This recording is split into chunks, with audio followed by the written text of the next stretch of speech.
Hello everyone, welcome back to KK Social Studies. Today I am going to discuss with you class 7 chapter 12 Turkey's invasion in North India and Muhammad Ghori. The successor of Muhammad of Ghazni were weak rulers and they could not hold the kingdom. Mahmood Ghazni के जो successor थे कुछ समय के बाद वे बहुत week हो गए और अपने किंगडम्स को वो होल्ड नहीं कर पाने लगे.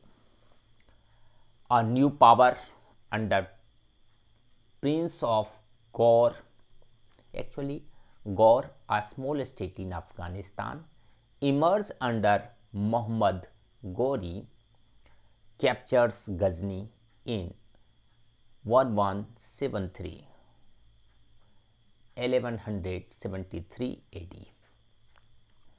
जब कोई, माय डियर स्टूडेंट, जब कोई सेंट्रल अथॉरिटी जब बहुत वीक हो जाती है तो जो स्मॉलर किंगडम है और वहाँ अगर योग्य एबल एडमिनिस्ट्रेटर है तो वो अपने पावर को इंक्रीज कर लेता है.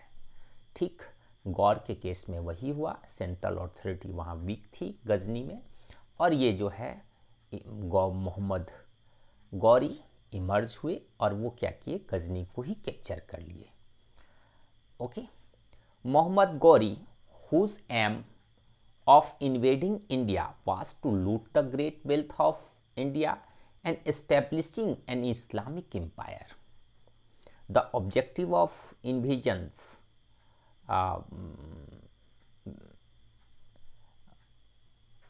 between Muhammad Ghori and Muhammad Ghaznavi is different. Okay. One who wanted to loot India only, but Ghori wanted to loot India and establishing an empire, Islamic empire in India. दोनों के differences हैं invasions में. एक जो है सिर्फ यहाँ से एक्युमुलेट करना चाहता था वेल्थ और गजनी को प्रोस्पेरस बनाना चाहता था, ठीक है, अपने कैपिटल को, और दूसरा जो है यहाँ से पैसा तो लूटना ही चाहता था और साथ साथ यहाँ इस्लामिक एम्पायर भी खड़ा करना चाहता था. Okay. Next, so many invasions in 1175 he conquered Multan. Multan is now in Pakistan. Okay, in 1178 AD he attacked Gujarat but was defeated by Raja Bhimdeva. Gujarat पर उसने आक्रमण की लेकिन वो डिफीट हो गया. ठीक है. लोग कहते हैं कि Ghori could not dream of whipping into Gujarat again. That was the effect of Battle of Gujarat. वो सपने भी नहीं सोचता था कि अब भीमदेव के पास आक्रमण करें. In 1181 AD, he took charge of Peshawar and built a fortress at Sialkot. उसने वहां पर एक बहुत बड़ी किला का निर्माण कराया पेशावर में, सियालकोट के पास. He took possession of Lahore and Sindh in 1186 AD. क्रम से यह जीतता जा रहा है भारत के पार्ट को. Okay. He fought 3 most important battles with India. Yeah, Indian rulers. 3 most powerful battles. First Battle of Tarai, 1191 AD, between Prithviraj Chauhan, we can also say Prithviraj III versus Muhammad Ghori. Prithviraj third और पृथ्वीराज चौहान दोनों एक ही ruler हैं. ठीक है. कभी कभी एग्जामों में objective questions में पृथ्वीराज 2, पृथ्वीराज 1, पृथ्वीराज थर्ड देता है, तो आपको ऑप्शन क्या चुनना है, पृथ्वीराज थर्ड या Prithviraj Chauhan. Okay. Versus Mohammad Ghori. In 1191 AD, Ghori march towards Delhi. लाहौर जीतने के बाद वह दिल्ली की तरफ बढ़ा। Okay, this time he was defeated by Prithviraj third या Prithviraj Chauhan. Mohammad Ghori badly injured fled back to Afghanistan.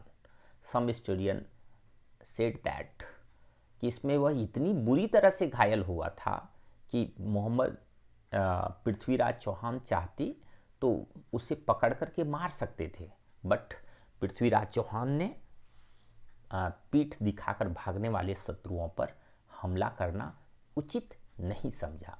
Actually ये हमारा उस वक्त के समय में हमारा ये वार का ट्रेडिशन था, एक परंपरा था कि जो शत्रु पीठ दिखा के भागेंगे उस पर हम वार नहीं करेंगे। Okay dear student, second battle of Tarain 1192 AD। Muhammad Ghori did not forget his defeat, and next year, that is 1192, he came once again with a large and battle-trained army and meet Prithviraj III at same battlefield, means Tarai. Okay, Tarai के मैदान में फिर दोबारा दोनों की मुठभेड़ होती है 1192 AD में। This time Prithviraj was defeated and killed.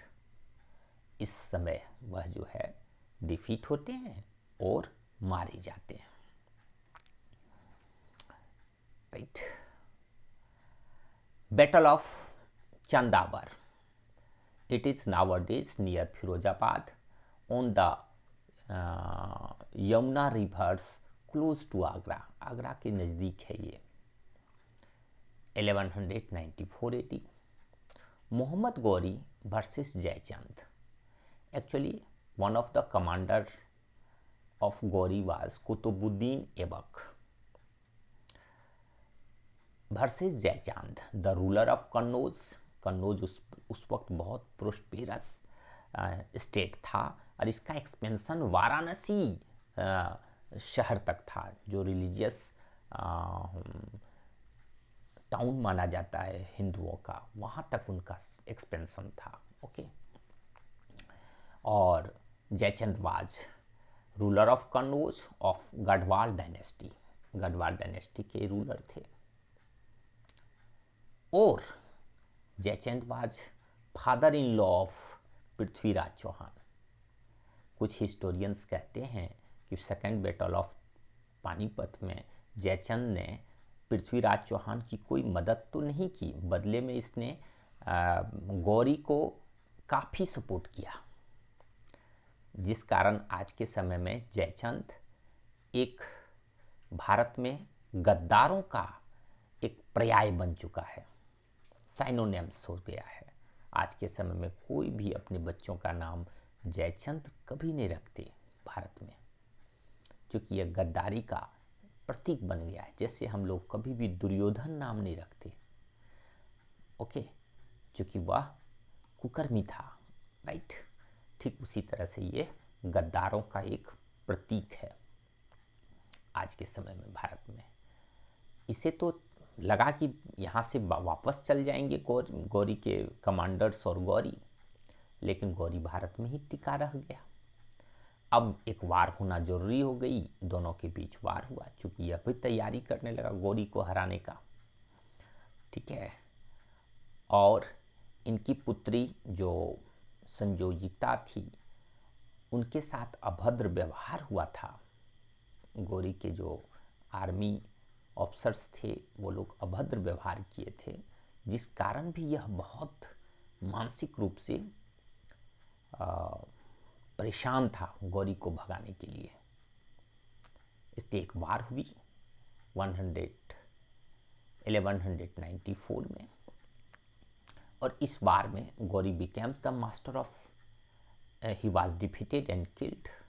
इसे डिफीट हो गई और यह किल हो गया, क्योंकि एक ये हाथी पर बैठा हुआ था और एक तीर आकर के इसके आंखों में लग गई और यह हाथी से नीचे गिरा तो इसका चेहरा बिगड़ गया, लोग इसे पहचान नहीं पाने लगे कि कौन जयचंद्र है। ओके, तो इसकी सेना में तितर बितर, जब सैनिक ही मारा जाएगा तो सेना में भगदड़ मच जाती है, भाग गई सेना। और इसका फायदा ये हुआ कि इसने इसे तब पहचाना जा सका जब इसके दांतों को देखा गया, क्योंकि इसने अपने सोने के दांत लगाए हुए थे। लास्ट में इसे पहचाना गया और फिर इसके गला को काट दिया गया और गौरी के सामने पेश किया गया। एक्चुअली गौरी इस बार इस बैटल में, बैटल ऑफ चंदावर में, वो डायरेक्टली अटैक नहीं किया है।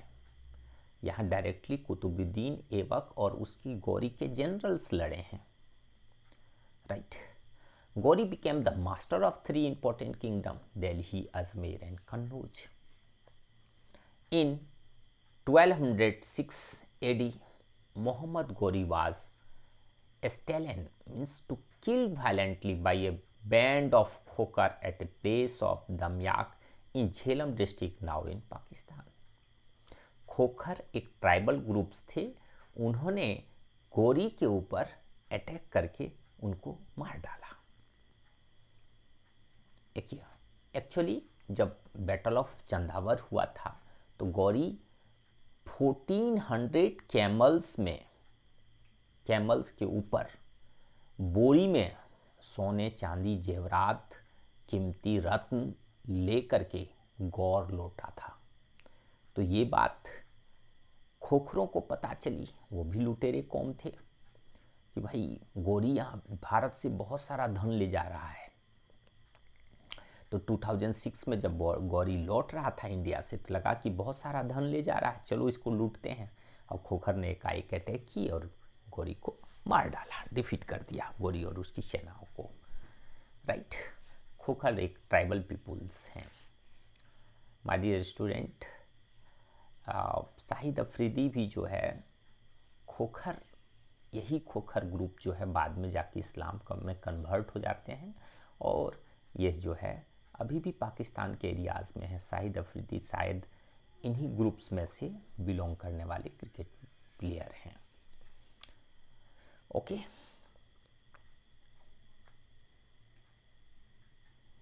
As Mohammad had no son, his death brought a disorder in empire.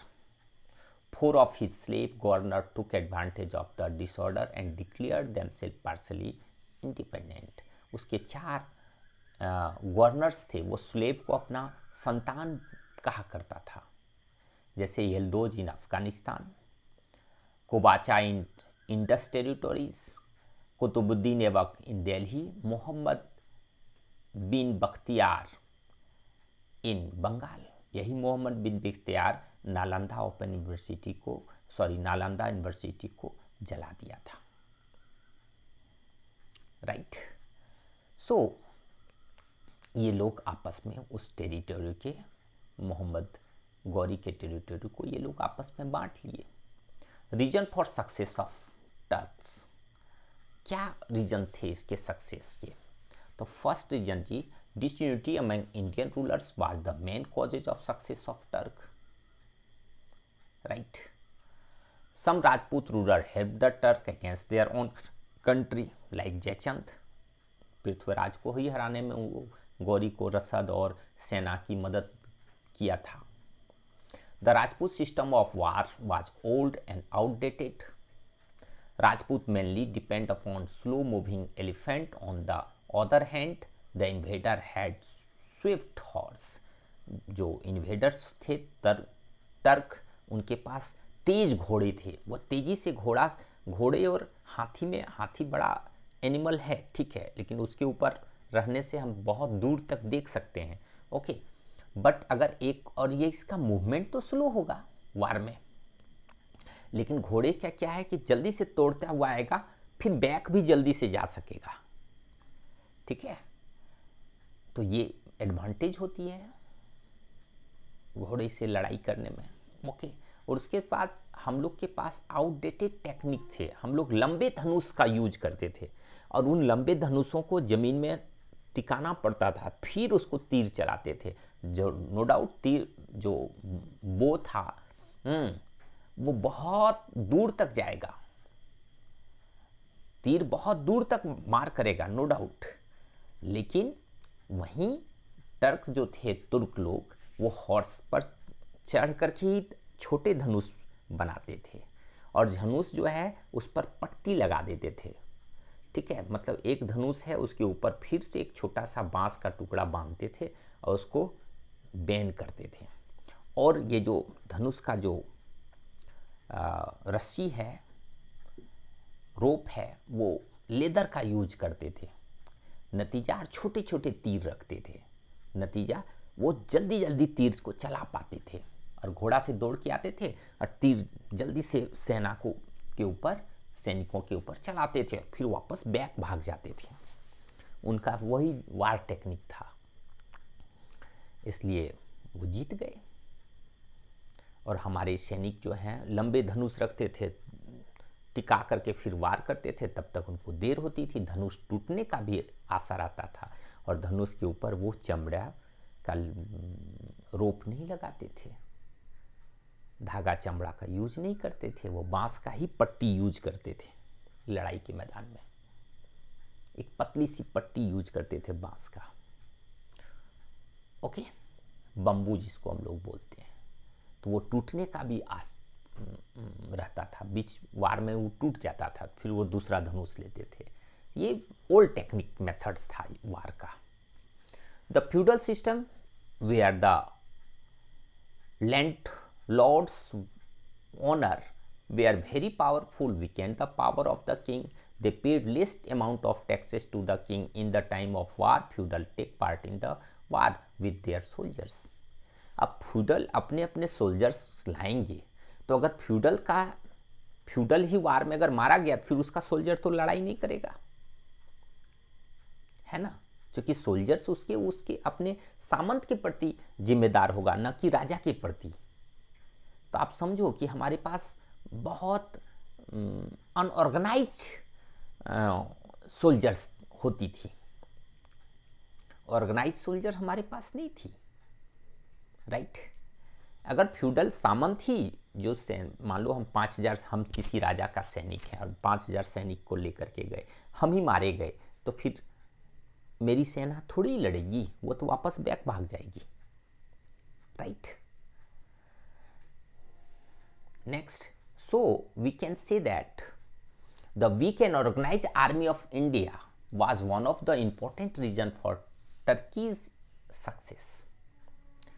And next one is political instability in India lent bonus tip to the Turk. एक extra advantage दिया, when Turks comes to India, country was divided into a smaller fragment. A sense of non-cooperation was there. आप देखो जयचंद्र ने पृथ्वीराज चौहान की कोई मदद नहीं की, जबकि वह ससुर भी था, तो एक सेंस ऑफ नॉन कोऑपरेशन तो है ही हमारे यहाँ। दस तुर्क found it easy to defeat Indian ruler one by one, एक एक करके उसने डिफीट करता चला गया। One of the most and very unusual reason, एक बहुत बड़ा छिपा हुआ कारण है for Turkey's succession in invading India was that the lower और मार्जिनलाइज ग्रुप, जो सोशल इविल तो हमारी सोसाइटी में था ही, तो जो मार्जिनलाइज ग्रुप हैं उसे वार से कोई मतलब नहीं था, वो टेक पार्ट नहीं करता था किसी भी, उन्हें ये समझ थी कि कोई भी राजा हो हमें तो टैक्स देना ही है, okay. Next one is Turk wanted to spread their religion Islam. They fought with full religious zeal. वो काफी जोश खरोश से भारत में आक्रमण करते थे, क्योंकि उन्हें इस्लाम धर्म का प्रचार करना था, राइट। और तुर्क जो आर्मी ऑर्गेनाइज करते थे, उन्हें वह एक लोभ भी देते थे कि हम चलो भारत में आक्रमण करते हैं, जो धन मिलेगा उसका आपको एक अंश आपके बीच में बांट दी जाएगी, और जितने वहाँ पर हम चाइल्ड को, अनमैरिड चिल्ड्रेन को कैप्चर करेंगे, कुछ को हम स्लेव बनाएंगे, तुम लोग स्लेव बनाना, और कुछ से तुम अगर गर्ल्स चिल्ड्रन है तो आप मैरिज करेंगे। इस तरह से हमारी पॉपुलेशन बढ़ेगी। तो यह भी एक छिपा हुआ कारण था उनके सक्सेस के पीछे। So assignment question for you children, list any 5 reasons responsible for defeat of Indian rulers. इनमें से कोई 5 आप लिख दो। Differentiate between the aims of Mohammad Ghazni and Mohammad Ghori, दोनों के उद्देश्यों में क्या डिफरेंस है, आप इसके बारे में थोड़ा सा लिखो। Give briefly the conquest of Mohammad Ghori. Right.